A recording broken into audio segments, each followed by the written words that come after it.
Muy buenos días, les bendigo a todos desde Venezuela, Cumaná, frente al Mar Caribe, su servidora Milagros Elena Rodríguez, en el marco del postdoctorado en línea en las nuevas tendencias y corrientes integradoras de pensamiento y sus concreciones, dirigida por nuestro amigo mentor, el doctor Rigoberto Pupo, quien muy amablemente nos ha dado este espacio de conocimiento, de amor por el ser humano en la Universidad José Martí de Latinoamérica para cursar dichos estudios. En medio de la contingencia de la pandemia, del encierro del cuerpo, más no nunca de la mente, pues me consigo muy feliz de ya estar culminando estos estudios. Ha sido una intencionalidad el darle lo mejor a Dios y manejar lo que llamamos los matemáticos la eficiencia. Hacerlo en corto tiempo y dar lo mejor de sí. No quiere decir que va a quedar de lo mejor. Quiere decir que estamos haciendo el esfuerzo de hacerlo lo mejor posible. En el módulo 7 nos conseguimos con un tema bastante neurálgico. Sí, se trata de las neurociencias. Y yo diría, como habla nuestro gran maestro Edgar Morin, a punto de cumplir 100 años de vida, lúcido, acaba de escribir un libro muy hermoso y siempre está dando entrevistas allí, desde un balcón en su hogar, como él dice, mirando el tiempo pasar. Yo diría que las neurociencias es el primer intento multidisciplinar de estudiar al ser humano. ¿Y por qué digo multidisciplinar y todavía no transdisciplinar? Porque pienso que hace falta ceder espacios en los especialistas de las diversas ciencias, de las neurociencias, espacios para pensar en el ser humano como tal, en sus preguntas iniciales filosóficas de la historia de la humanidad. ¿Quién es el hombre? ¿Cuál es su función en la tierra? ¿Cuál es su finalidad? Su parte espiritual muy bien delineada. Y como dijo un pensador griego, no todo es el cerebro. Y como alguien criticó duramente a Aristóteles cuando hablaba Aristóteles de la razón y decía que por la razón y por el pensamiento nos conocemos. Y bueno, hay algo que se ha escapado allí, es que los pensadores griegos decían que la razón no solo se aloja en el cerebro, sino también en el espíritu.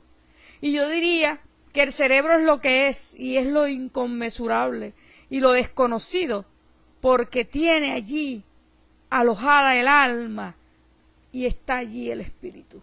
Y ese espíritu, que es la conexión con nuestro Creador, nuestro Dios amado, solo tiene posibilidad de conocerse un poco más cuando nos conjuncionamos con el Espíritu Santo de Dios. Esa conexión oculta que nos lleva hasta el universo y que nos hace pensar que una creación tan magnífica y tan perfecta, sin duda, no puede devenir del hombre, siendo el hombre también el propio destructor de la humanidad. Entonces, ¿hasta qué punto? Son preguntas que debemos hacernos y pensarnos reiteradamente, ¿hasta qué punto el ser humano usa el conocimiento como un eje de poder en entender que puede dominar el conocimiento del cerebro, así como en la antigüedad quiso conquistar, entre comillas, a la naturaleza, destruyéndola y amoldándola a su antojo, como cuando recortamos un árbol y le hacemos ver que tiene la forma que nosotros pensamos que debió haber tenido en su construcción, en su hacer, en su devenir. Pero no pensamos en el árbol como árbol, sino pensamos en el árbol de nosotros. En todo ese asunto debemos de tener mucho cuidado, porque la trascendencia, la transdisciplinaridad debería de cederse a un asunto espiritual que permea y que posiblemente les dé como premio a los grandes científicos como hizo Dios con Albert Einstein, en darle toda la posibilidad de realizarse con su gran teoría y la relatividad del tiempo, que en la cual vamos a hablar un poco más adelante. Y cuando revisamos toda la historia de los grandes científicos, nos damos cuenta que han sido cristianos, atención, no religiosos. Hablo de la aceptación de que devienen de nuestro gran creador, Dios amado. Entonces, en esa magnificencia he comenzado estas grabaciones considerando el hecho, y lo voy a decir con mucha humildad, que he recibido estas asignaciones el 12 de mayo. Y que al comenzar las grabaciones, tan prontamente, esto habla de más de las 12 horas diarias de trabajo, aunado a un tema que en apariencia conocía, y digo en apariencia porque nunca me gusta decir que conozco algo así, porque es que la utopía de mi vida es intentar conocerlo todos los días. Y entonces a ello me dirijo dándole las gracias a todos ustedes, la gloria a Dios, el reconocimiento al doctor Rigoberto Pupo por permitirme estar acá, y bueno, el compromiso de hacerlo cada día lo mejor posible. En la primera asignación nos pregunta el doctor Rigoberto Pupo, ¿qué es la neurociencia? O las neurociencias, sus características y especificidades. Para eso él nos suministra una antología con una cantidad muy notable de artículos y de capítulos de libros, incluyendo los del doctor Rigoberto Pupo, y algunos videos. Nótese que las neurociencias, al igual que las matemáticas, se dan ese argot muy popular en Venezuela, se dan el tupé de llamarse en plural y en singular. ¿Y por qué? Porque las matemáticas es la reunión de las grandes matemáticas de la antigüedad, igual que las neurociencias, reunión de algunas ciencias para el estudio del cerebro, de ver cómo el cerebro aprende y cómo el cerebro puede manejarse y cómo él se maneja respecto a todos los órganos del cuerpo. Y debo decir, en reconocimiento a estos estudios, que ha avanzado mucho respecto a la salud y a la medicina, aunque muchos de estos estudios son con radiaciones muy invasivas, pero que ha resultado de gran interés para la cura de muchas patologías que devienen en el cerebro. Más adelante, cuando estudiemos un poco más de complejidad, nos vamos a dar cuenta que nunca está enfermo un órgano, una parte, una circunstancia del cuerpo. Está enfermo el cuerpo, porque todo se permea complejamente. Bien, cuando quiero hablar entonces de las neurociencias, siendo la asignación inicial, no puedo dejar de pensar en cómo se originaron, en su historia. ¿Será que realmente las neurociencias son una ciencia tan joven como se está pensando? Por ello, en los rizomas comienzo con el nacimiento de las neurociencias, sus principales representantes, para luego ir a esas conceptualizaciones que interpela el doctor Pupo. Voy a hablar de las matemáticas del cerebro. Cuidado, no estoy diciendo las matemáticas en el cerebro, estoy diciendo las matemáticas del cerebro. Es decir, que yo me estoy refiriendo a esas cuentas grandiosas que nos da la matemática del cerebro. Por ejemplo, que el cerebro puede alojar todas las bibliotecas del mundo y todavía queda espacio para seguir acumulando. Otra parte en el rizoma, somos marca ADN en nuestro cerebro. Las neurociencias, multidisciplinaridad o transdisciplinaridad, la complejidad y las neurociencias. En el nacimiento de las neurociencias hay mucho material, muchísimo material importante y trascendental que revisar. Traté de resumirlo lo mejor que pueda, en tanto pienso que aún no sé nada de las neurociencias. Voy a ello, tratando que en ese archipiélago de certeza pueda dar lo mejor de sí, en ese mar de incertidumbre de las neurociencias. Bien, Almeón de Crota en el siglo V a.C. descubrió los nervios ópticos encontrados en el curso de sus disecciones y propuso que el cerebro era el asiento del pensamiento y las sensaciones. Señores, estoy hablando del siglo V a.C. Y se los digo con cierta sátira para quienes pensamos que en este momento estamos haciendo grandes descubrimientos. No, el asiento del pensamiento y las sensaciones. Ya Crota lo había dicho claramente, su intuición genial del pensamiento griego lo desprende en un fragmento del Corpus Hippocraticus sobre la epilepsia. Porque es que más adelante Hipócrates hace un corpus total sobre el estudio de la epilepsia y allí hay un aporte de Almeón de Crota. Y hay toda una historia de esto que le invito a revisar. Es sorprendente la intuición genial de este pensamiento griego, de este pensador, y cómo desprende entonces, hablando de la epilepsia. Decía que los hombres deben saber que las alegrías, gozos, risas y diversiones, las penas, abatimientos, aflicciones y lamentaciones proceden del cerebro y de ningún otro sitio, y así de una forma especial adquirimos sabiduría y conocimiento, y vemos y oímos y sabemos lo que es absurdo y lo que está bien, lo que está mal, lo que está bueno, lo que es dulce, lo que es repugnante, y por lo mismo órgano que nos vuelve locos, que nos puede hacer delirar, que nos puede hacer caer en terror, y que nosotros sufrimos de todas estas cosas por el cerebro, y que cuando no está sano, dice este genial pensador griego, que él es de la opinión de que ejerce un gran poder el cerebro sobre el hombre. Y por eso Crota señaló que el sentir, ese almaresión, ese sentir, esa distinción, se va mientras que en la primera encontramos que es exclusivamente del hombre, pero y que radica en el cerebro, pero que en la segunda, en el chichán, puede haber entonces disecciones en el no humano. No olvidemos que no solo nosotros tenemos cerebro.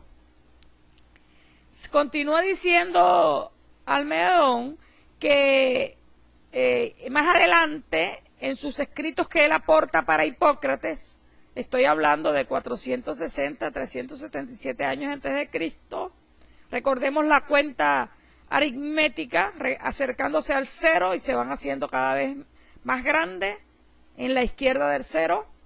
Usemos la mente, usemos el cerebro, hagamos la imaginación con la línea recta. Bueno, Hipócrates asociaba estos escritos en el denominado Corpus Hippocraticus a un conjunto, atención, de 70 trabajos médicos redactados en la lengua griega 420 años antes de Cristo, y que fueron compilados en Alejandría hacia el 280 años antes de Cristo, y son resultados que nos trae Blanco en su obra. Pero también ahí hay un tratado sobre las enfermedades y hablaba de un pir sagrado, es decir, de que Hipócrates consideraba en sus discípulos que el cerebro era la fuente del placer, pero también la fuente a educarse, porque es que Hipócrates que pensaba, y que es totalmente cierto, que educando al cerebro, el cerebro educa al cuerpo, y que ese sentimiento de percepción de la locura y del temor es una perspectiva netamente encefalocéntrica, es exclusivamente y deveniente del cerebro. Observen la grandeza de los pensadores antiguos. El cerebro se concibe en ese texto hipocrático que vale la pena bien revisar y que está allí dispuesto en las redes, que él consideraba que el aire que circula en las venas, que el cerebro tiene el mayor poder en el hombre, pues es nuestro intérprete. Cuando está sano de los estímulos que provienen del aire, el aire le proporciona el entendimiento. Los ojos, los oídos, las manos y los pies ejecutan aquello que el cerebro apercibe. O sea que segundo antes, el cerebro decreta que van a percibir nuestros sentidos. Y más adelante, nuestro conocido gran filósofo griego Platón, que conocía muy bien los trabajos de Hipócrates, él en su obra cumbre, La República, divide el alma en 3 partes y localiza lo racional en el cerebro, mientras que la enérgica o emocional la ubica en el corazón y la apetitiva en el hígado. A su juicio, los cambios a nivel corporal afectan al alma tripartita. ¿Qué sabiduría tan grande? Les estoy hablando de muchos años antes de Jesucristo, donde no se soñaba con una resonancia magnética, señores. Les estoy hablando de resultados de una intuición profunda en diálogos dialécticos donde se conocía al ser humano por su accionar y por sus obras, por su pensamiento, por su capacidad de debatir. Entonces, ¿será que esta parte que se dejó atrás privilegiando las tecnologías para estudiar la parte física es la que hace falta para complementar con las tecnologías para saber un poco más de nuestro cerebro? ¿A qué es eso? Mientras que Aristóteles de Estagarita, no se olviden que él hereda, y así pasaba con los griegos, en su apellido, la región que honraba representar de donde venía, él hablaba de la psique, pero les vuelvo y les adelanto, antes de empezar a criticar y rechazar su preferencia por la razón, no se olviden que Aristóteles dijo en primera instancia que la razón se alojaba en el cerebro y en el espíritu. O sea que Aristóteles jamás dio predicción exclusivamente por el órgano del cerebro, también lo hizo por el espíritu. Esa conocida psique traducida del alma como principio vital del individuo y no como una entidad separada del elemento material. Él hablaba que las plantas poseen una psique vegetativa que las capacita para ejercer las funciones de crecimiento, nutrición y reproducción. Los animales de una alma vegetativa dotado de una psique sensitiva que es más grande que la de los vegetales y que les permitía moverse y sentir y padecer, por ejemplo, por sus hijos, ¿no? El hombre, mientras tanto, tenía una psique racional que se informa, que se permea de todo su ser, que va a una volición e intelecto, así como las funciones que ostentan también las plantas y los animales. Por mucho tiempo Aristóteles fue rechazado por decir nada menos que lo que era cierto. Y más adelante, Heróflito de Caldesonia, no muy lejos de Aristóteles, y que fue discípulo de Praxógoras, se inclinó por el encefalocentrismo. No se olviden que esa tendencia más adelante se permea por muchos años del encefalocentrismo. Y vamos a ver más adelante que pareciera que no hubo avances en 2 o 3 siglos. ¿Y por qué? Porque todos repetían las tendencias de los griegos. ¿Qué pasaba allí? Parecía que eran discípulos que iban apareciendo. Eso no está mal. Lo que está mal es repetirlo y opacar a los grandes y magníficos griegos. Heróflito decía que las fuentes adolecen de escasez y fragmentación, mientras que Erasistrato de Ceos, el de la misma época, practicó vivisecciones humanas, y así lo atestiguarían documentos posteriores de Celso y Tertuliano. Sí, muchas de ellas entreveradas con acusaciones difamantes contra 2 médicos del periodo alejandrino, cuya relación mutua resulta, si bien es cierto, de un teñido nivel de oscuridad. El triunfo del encefalocentrismo sobre el cardiocentrismo en la localización de la sede de las funciones sensoriales, motoras y cognitivas se debe, y se le debe mucho, a Galeno de Pergamo. Sí, este filósofo científico de origen griego ejerció principalmente en Roma. Ya Roma había tomado prisionera el territorio de Grecia. Y allí se convirtió en un médico personal del emperador Marco Aurelio. De allí que fue ese hecho de ser médico del emperador Marco Aurelio el que le da a Galeno de Pérgamo una connotoria coincidencia para conocerse, pero este hombre era sumamente notable porque había heredado de los griegos toda su historial y todos sus manuscritos para los estudios.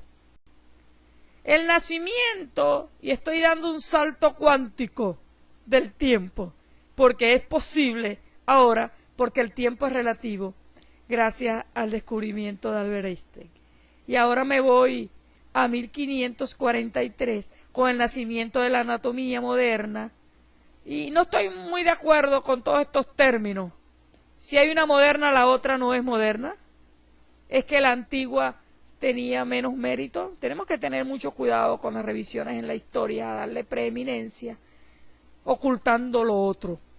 Andrea Vesalio publicó el De Huminis Corporis, porque él hablaba en ese estudio del sistema nervioso de una obra que culmina en el trabajo. Un profesor muchísimo más adelante usó la obra del belga Andrea en la Universidad de Oxford, le estoy hablando de Thomas Willing, usa y entonces publica una gran obra que es la conocida, el cerebro, la anatomía del cerebro y todo su sistema nervioso y usos. Pero vean que quien realmente hizo los grandes descubrimientos, heredero de los griegos, fue el belga Andrea Vesalio. René Descartes, la manzana de la discordia, yo diría que uno de los matemáticos más excelentes y magníficos de la historia. Él defendió la teoría mecanicista de la función cerebral que explica la conducta de los animales. Pero para él esta teoría no explicaría la complejidad de la conducta humana. Muchos dicen que sí, que él asoció directamente lo del animal con el hombre. No fue así. Comienza observando las funciones cerebrales de los animales, pero él dijo que no eran las mismas de la conducta humana y que por el contrario, que el hombre posee un alma y posee un intelecto. Para los que lean a René Descartes desde obras secundarias, tengan mucho cuidado. René Descartes nunca negó el alma de Dios, nunca la negó. Dijo que en el hombre, a diferencia, había un alma dada por Dios. Y creía que el cerebro controlaba la conducta humana. Y es que en efecto es así. Porque no es porque sea un supercerebro por ser un mero órgano, sino que al alojar el alma y el espíritu de Dios en tanto aceptación y libre albedrío, pues entonces así sí es el supercerebro. Y bueno, Descartes en su tratado sobre el hombre, hay una edición latina de ello, lamentándolo mucho no hay una traducción al español. Él hace de suma importancia para la neurociencia un aporte que todavía se está usando para los que hablan demasiado mal de Descartes, que la existencia de los movimientos involuntarios e incluso atisbos, la idea de actos motores y excitadores vienen en el cerebro. Y Thomas Willing, el que le dije que en la Universidad de Oxford tomó lo del belga, ostenta el mérito de haber comenzado a ubicar las funciones psicológicas, no en los ventrículos cerebrales, sino en la corteza. Pero les adelanto que no fue solo él el que hizo los estudios.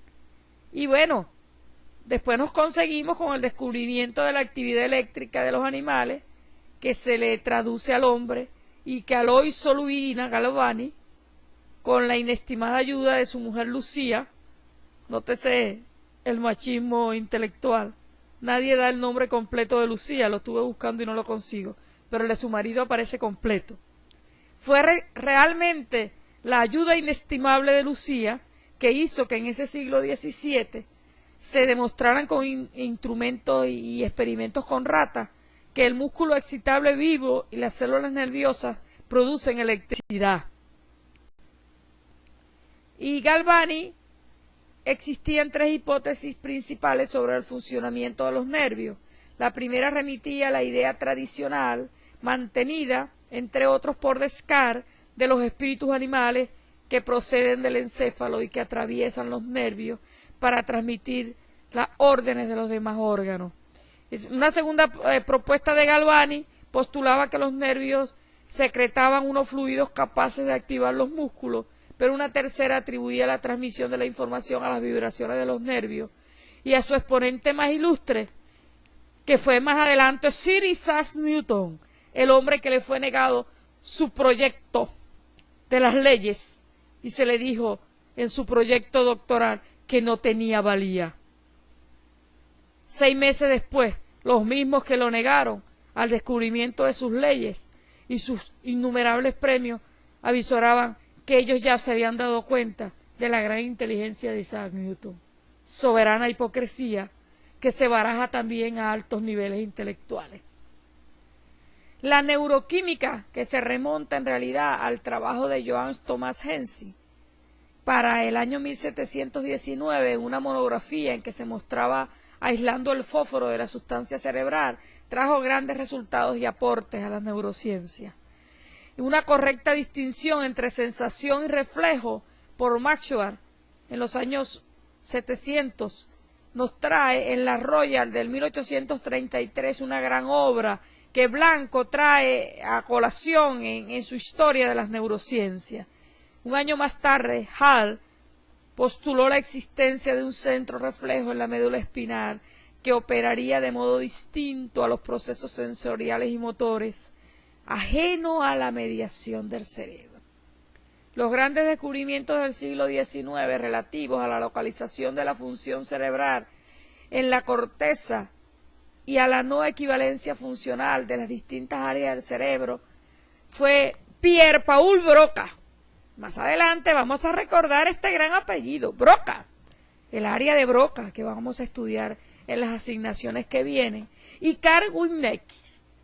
También hay una área que lleva su apellido con el lenguaje, ubicada en el cerebro, pero también Gustavo Fischer, Edward Hay, Jackson, Ferrey, sobre la estimulación eléctrica de la corteza. Y en el siglo XVIII se había asistido, como hemos visto, al descubrimiento de la actividad eléctrica de los nervios, que por cierto, pueden encender un bombillo de alto voltaje, para sentar así las bases para la comprensión del modo en que se transmite el impulso nervioso.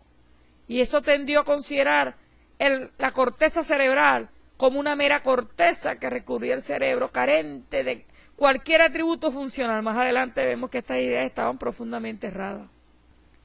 Hay dos aproximaciones principales y fundamentales en las neurociencias. ¿Cómo entender los mecanismos biológicos que subyacen en la actividad mental, que son reduccionistas? Pero ¿cómo entenderlos desde el punto de vista holístico, en tanto pensar, en examinar una molécula, en ver su tiempo, las características hereditarias, el cómo el cerebro tiene plasticidad, cómo se comporta y se adapta, pero cómo también es una alerta en defensa del cuerpo? Todo esto valdría la pena estudiarlo de una manera compleja. Y todas son palabras de Blanco en el texto consultado que les recomiendo a ustedes leer completamente sobre la historia de las neurociencias, y que debo decir que es un gran texto. Y en esos planteamientos reduccionistas hay un descubrimiento de la neurona como unidad estructural y funcional del cerebro, que se basa a su vez en unos principios enunciados por Cajal. Sí, esa neurona como célula independiente cuya estructura consiste en un cuerpo neuronal provisto de un axón que se comunica sintácticamente con unas dendritas en las neuronas contiguas y una polarización dinámica del impulso nervioso en forma unidireccional. Eso lo vamos a estudiar y vamos a tener un estudio de las neuronas que nos va a dejar mucho que pensar, en tanto pudiéramos pasar toda la vida vislumbrando nada más todo lo que ya se ha hecho. También hay una formulación de las hipótesis iónicas sobre la generación de la señal eléctrica, la elaboración de la teoría química de la transmisión sináptica, los descubrimientos sobre la naturaleza del aprendizaje, la memoria, las conexiones sinápticas en las formas como se aprenden, fundada en los distintos mecanismos moleculares involucrados. Pero conseguimos una localización de la función cerebral que distinguían los trabajos de Wilhelm Payne sobre la corteza y sobre Roger Payne sobre las funciones cognitivas. Y debo decir que esta es una de las injusticias hacia los científicos en la ciencia. Cuando un científico está de moda, bien sea porque realmente lo merece por sus grandes descubrimientos, normalmente los que están alrededor de él, que están trabajando y están haciendo lo que decimos en Venezuela, el trabajo sucio, se están empapando sus manos de todo el charco que hay que hacer para estos grandes descubrimientos. Normalmente ellos no son nombrados.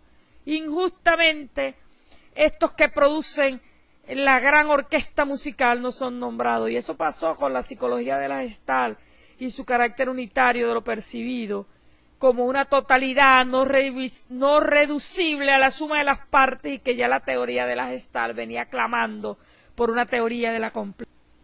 Por ello, Blanco 2014 y su historia de las neurociencias habla de los éxitos de la aproximación reduccionista con Ramón y Cajal, con el descubrimiento de la acción y la formulación de la hipótesis, y avances de los estudios arquitectónicos de la corteza cerebral, y todo eso se logra luego del descubrimiento, por supuesto, de las neuronas. Pero atención, ya los griegos sabían de las neuronas. Esa aproximación holística al estudio científico de la mente recobra Blanco 2014 en un nacimiento de una ciencia moderna, neurociencia, en una convergencia entre reduccionismo y holismo. Y en estas concepciones de las neurociencias entre diversos autores, vean que he pasado 31 minutos en esta grabación hablando de algo que no se pidió tácitamente, pero que sí se pide, porque no podemos conocer algo si no conocemos su historia. En esas concepciones voy a nombrar algunos autores que ya he venido dando para las concepciones de las neurociencias. Y la neurociencia, dice Cadell, 2012, es una disciplina biológica que estudia el sistema nervioso animal, humano, en cuanto controla al organismo en sus aspectos vegetativos, cognitivos, afectivos y conductuales. Pero también las neurociencias, según Balmore y Fischer, nacen como un paraguas epistemológico que reúne las diferentes disciplinas, física, biología. Y entiendo lo del paraguas, él intenta recopilar una cantidad de resultados que te tenían como ejercicio de poder por su lado, porque entonces recobra de la física, psicología, medicina, biología, química.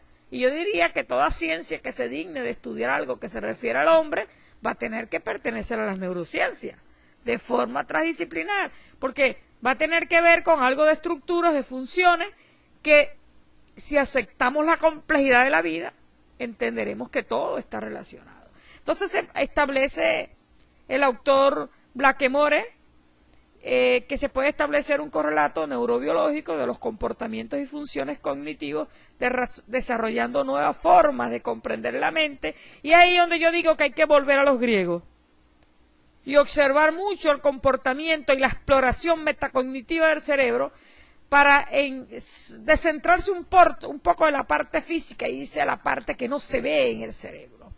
Que no se ve, y le hablo que no se ve ni siquiera con el microscopio más avanzado, que es cómo se comporta el ser humano. Y allí las neurociencias traen muchos autores más adelante, Reite, Ortega y González en 2014 demuestran que las emociones mantienen la curiosidad y las emociones positivas y facilitan la memoria y el aprendizaje, y él habla que eso es gracias a los resultados de las neurociencias. Y ahora viene la palabra mágica del cerebro. Es la primera vez que la nombro, creo que la segunda, sí la nombré al comienzo, es las emociones. Así dije que estaba muy emocionada con todo lo que venía haciendo al respecto. ¿Por qué las emociones? Porque las emociones activan al hipocampo, que está relacionado con la memoria y el aprendizaje.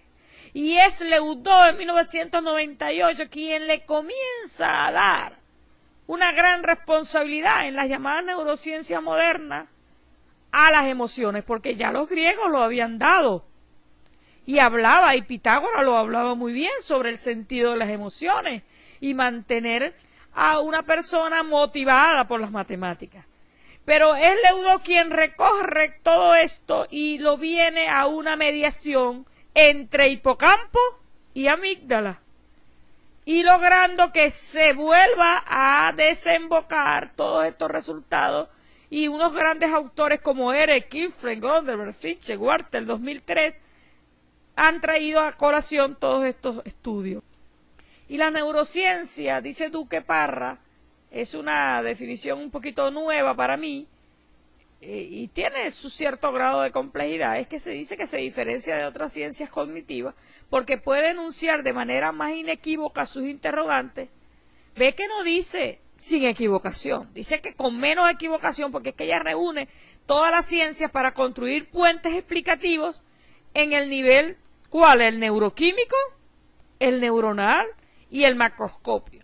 Y le falta la magia a las neurociencias, que es el nivel espiritual. Esa percepción emocional, emotiva, sensitiva, que puede despertar en ese encéfalo humano y explicarse lo que todavía no se ha podido explicar porque se ha dejado a la indecibilidad. Y si se considera, dice el gran Francisco Mora, uno de los científicos que más ha aportado a las neurociencias en España, que primero es médico y allí en sus prácticas habla de cómo comienza a interesarse por el comportamiento del cerebro, porque sus prácticas para ser médico fue en un psiquiátrico. Y allí se despertó por esa manera holística y atemporal su gusto por estudiar el cerebro. Él habla que cualquier hallazgo o contribución científico-filosófica que se haya dado sobre consideraciones del sistema nervioso, como los descubrimientos neuroatómicos que hizo Leonardo da Vinci, sí.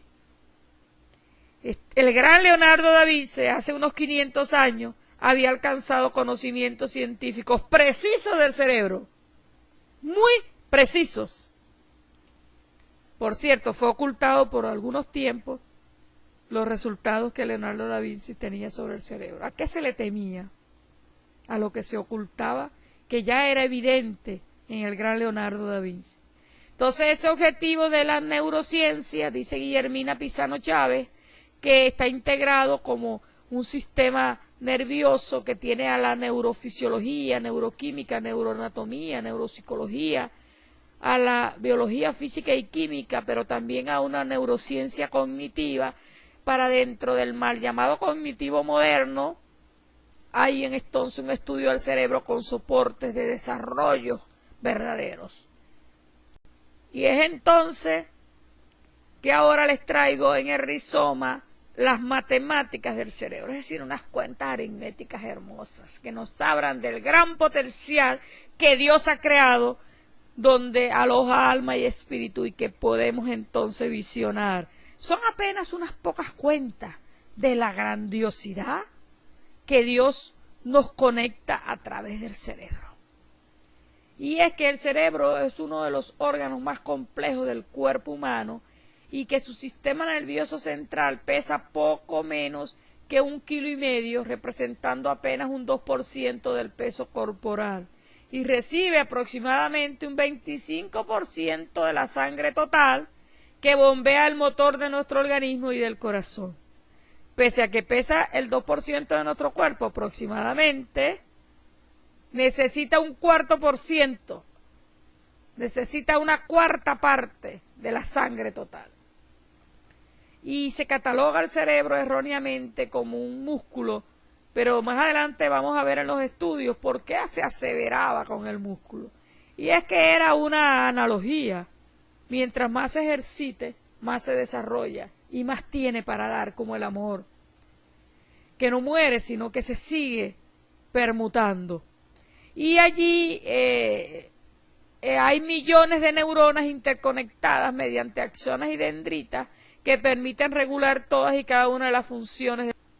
Pero es muchísimo menos que un segundo, y como les estoy hablando de las matemáticas del cerebro, les quiero decir que muchísimo menos de un segundo nuestro cerebro es capaz de procesar las imágenes.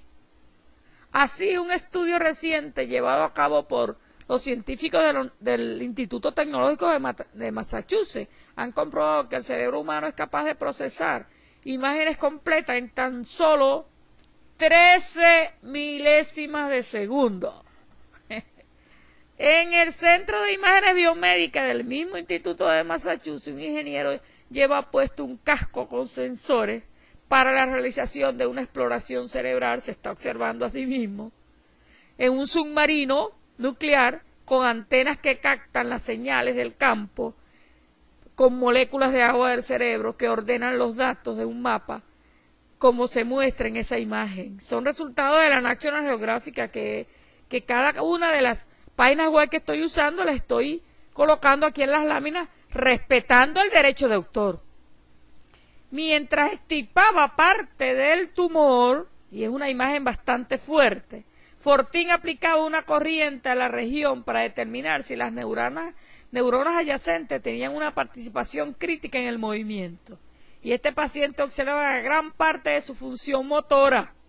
El paciente observó gran parte de su función motora y, como dice Maxime, en una de esas universidades de la Sorbona, muestra la imagen muy aterradora, pero totalmente real, tal como ocurrió, y la National Geographic rescata las imágenes y las publica en una de sus revistas.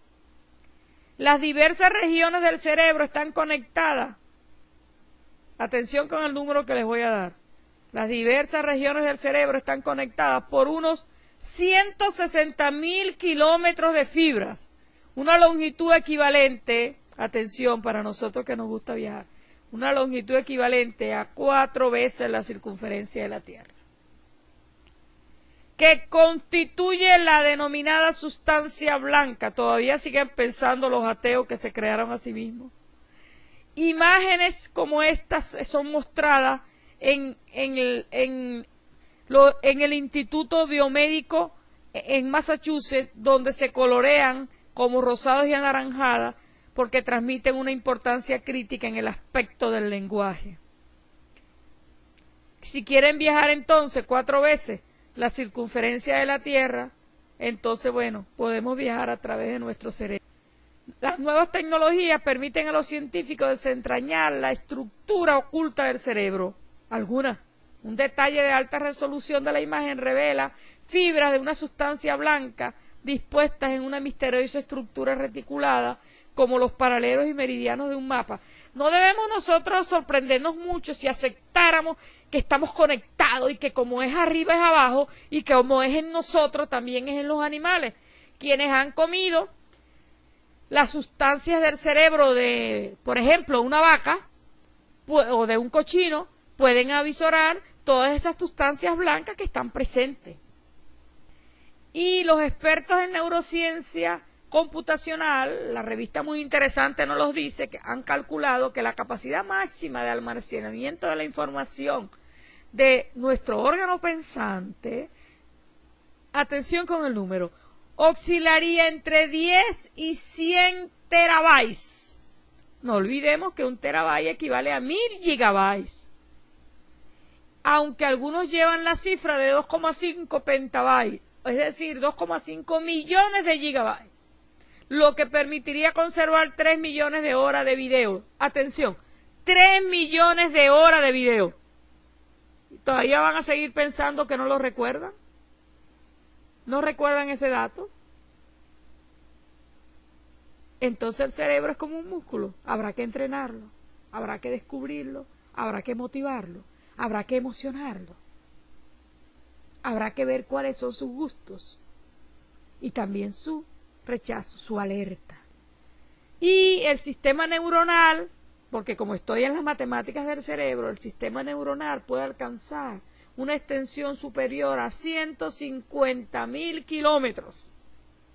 Unas cifras que parecen increíbles, pero que han sido completamente demostradas y que han dejado sorprendida a la comunidad científica. La capacidad de esta red puede extenderse por el cuerpo y tiene mucho que ver con los nervios. Son prolongaciones de las neuronas que llegan a todos los puntos del organismo para determinar la información que el cerebro crea necesaria. El cerebro le va a dar información a cada uno dependiendo su decisión. Y si hablamos de longitud, en un lugar aparte se encuentran las neuronas sensitivas, unas estructuras fundamentadas por el cuerpo humano que conectan los receptores de la piel y ascienden a la espina dorsal para después subir al cerebro a través del tálamo. Es decir, una red perfectamente conectada que nos permite saber en todo momento en qué estamos tocando y que tiene una longitud proporcional a la de cada persona. ¿Cuántas neuronas hay en el cerebro en un ser humano promedio? Saber esto no es fácil, ya que a escala microscópica la variación del mismo número de células es muy grande y se puede equivocar uno muy rápido dependiendo del instrumento microscópico. Sin embargo, actualmente, hasta ahora, de acuerdo al microscopio más avanzado, actualmente se estima que el encéfalo de una persona adulta acostumbra a tener casi 100 mil millones de neuronas. Yo les estoy hablando de un número que en notación exponencial tiene 11 ceros. Cuidado si no es más, dependiendo de un estudio más profundo. Somos marca de ADN con nuestro cerebro. Quise colocar este título alusivo en los rizomas, porque todo, por supuesto, es muy fácil saber cuál es nuestro ADN, cuál es nuestro tipo de sangre. Todo eso lo podemos saber muy fácil. El problema es que no podemos saber exactamente distinguir de un cerebro de otro, pero les aseguro que cada uno de nosotros tiene un cerebro único, personal, magnífico y perfecto, a imagen y creación de Dios. Entonces, cada persona tiene un cerebro único, irrepetible. Cada persona tiene una anatomía cerebral única, la cual al mismo tiempo deja huellas dactilares que han demostrado en los estudios de la Universidad de Zúrich. Sí, voy a decir que en esta universidad se han hecho estudios mucho más relevantes que en otras universidades sobre el asunto del cerebro, y se ha pensado que es por la forma calmada de ser de los investigadores, que han podido demostrar que las experiencias individuales y circunstancias de vida influyen en la anatomía del cerebro, y que en esa combinación de influencias genéticas y no genéticas afectan claramente no solo el funcionamiento, sino su anatomía. Y como nuestro cerebro es único e irrepetible, las diferencias entre una persona y otra se producen en los distintos niveles de la arquitectura del cerebro. Yo le hablo de la parte física, increíblemente compleja. Vea que no le hablo indudablemente del pensamiento y de cómo funciona, donde sin duda sabemos que aún en gemelos hay una gran diferencia. El cerebro humano contiene 100 mil millones de neuronas de miles de diversos tipos que en un conjunto establecen más de 100 billones de conexiones entre sí. Estas diferencias dan lugar a variaciones que en la forma en que pensamos y aprendemos y nos comportamos, y dan también la propensión a padecer enfermedades mentales. ¿Cómo surge la diversidad de conexiones y funciones en el cerebro? Bueno, hay una variabilidad genética que heredamos de nuestros padres que desempeña un papel importante. Incluso los gemelos idénticos criados por los mismos padres pueden diferir notablemente en su funcionamiento mental, en su forma de comportarse y el riesgo de padecer enfermedades neurodegenerativas. Y cuando hablamos de neurociencia, nos preguntamos, como les dije al comienzo, multidisciplinaridad o transdisciplinaridad. Es la convergencia que ellas tienen, la complejidad y las neurociencias. Y para ello acudí a Edgar Morin y a Solano, quien recobra toda la complacencia que se tiene en la teoría de la complejidad, por recopilar todas estas ciencias en unas grandes neurociencias, y que se piensa que aun cuando tienen un comportamiento multidisciplinar, ellas van a tender a la complejidad. Las neurociencias están contribuyendo a dibujar una nueva concepción de la naturaleza humana, nos dice Mora, y el cerebro humano ocupa un lugar destacado en la antropología compleja de Edgar Morin, recobra Solano, y que el ser humano debe ser contemplado en un sistema genético cerebro sociocultural. Vean que no habíamos hablado de lo sociocultural acá.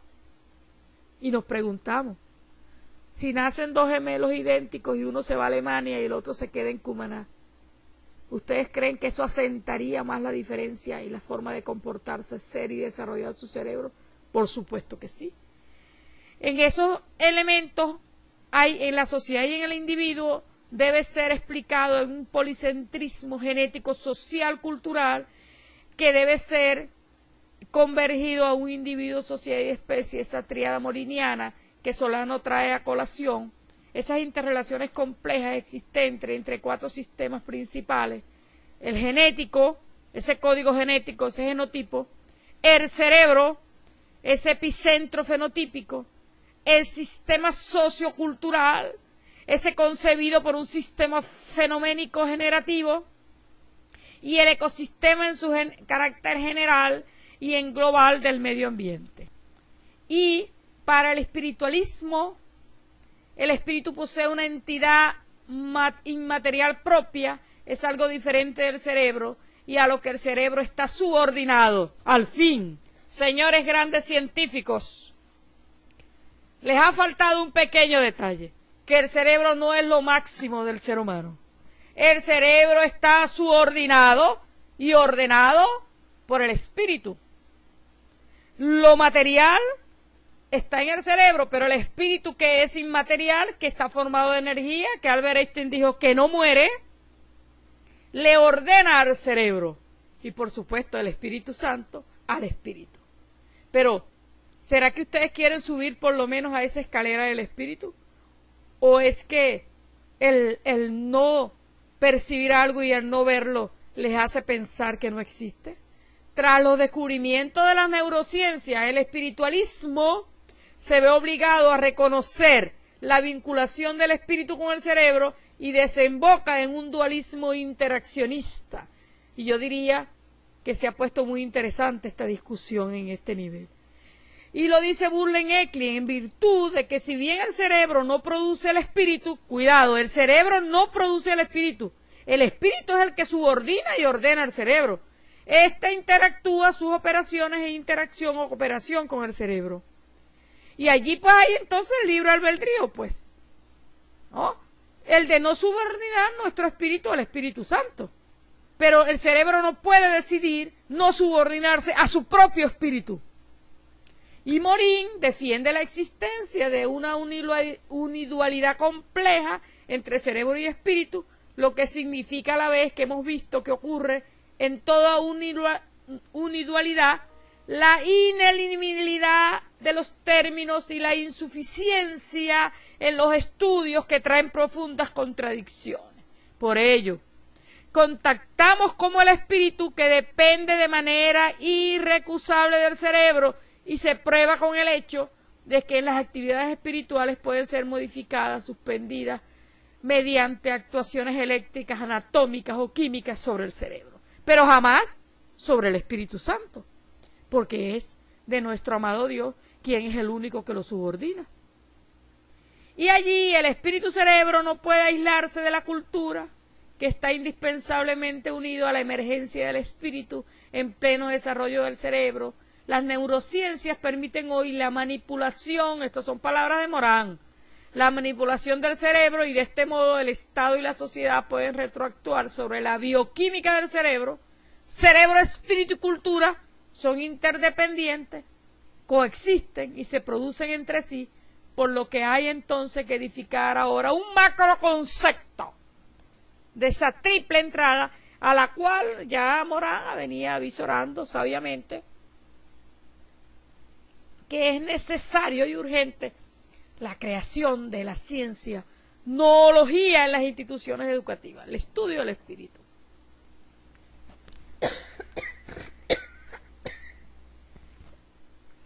Las neurociencias permiten entonces esa manipulación del cerebro. De este modo, el Estado y la sociedad pueden retroactuar sobre la bioquímica y pueden ir conociendo en estos términos al cerebro. Entonces, siendo las neurociencias, dice Guillermina Pisano Chávez, un nuevo paradigma que se puede analizar y explicar en el comportamiento humano desde estas 3 perspectivas teóricas diferentes, podemos destacar entonces una holonología, una condición que relaciona las partes con el todo con las partes, y que requieren entonces de una óptima operación en el cerebro. Y en el siglo pasado había sido el desarrollo de la física, y ahora es el desarrollo de las neurociencias, dice el físico Joaquín Marro en su visita a los estudios realizados en la Universidad de Massachusetts. Esa interacción entre los físicos, matemáticos, biólogos y neurofísicos están haciendo posible el desarrollo de esta ciencia que va a permitir conocer y comprender nuestro cerebro.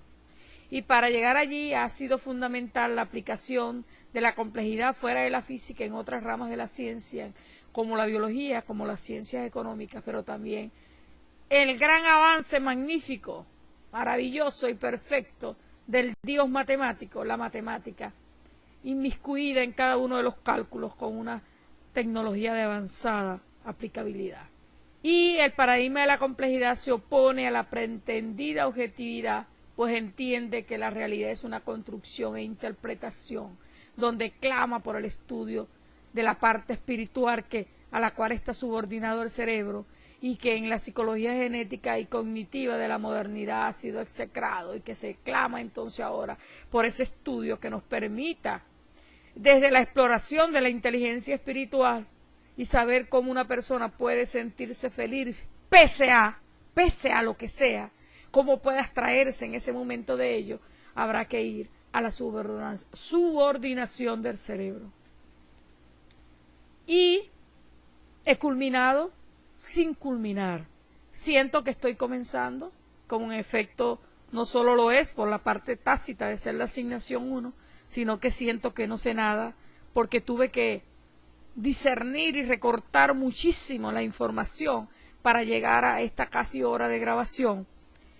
Tomen ustedes en cuenta que ha sido un gran esfuerzo, pero que sé que por el potencial inmenso de mi cerebro que Dios ha puesto en mí, sé que lo puedo hacer cada día mejor para la gloria de Jesucristo.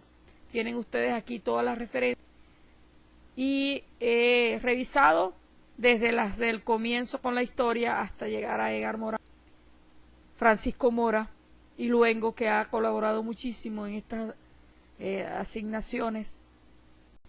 Y sin Jesucristo nada. Gracias, Dios amado, por amarme, por permitirme ser lo que soy.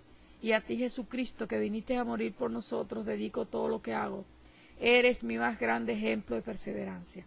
Gracias por tu Espíritu, que subordino y ato al Espíritu Santo de Dios, que es el que realmente gobierna y subordina mi cerebro. Bendiciones a todos.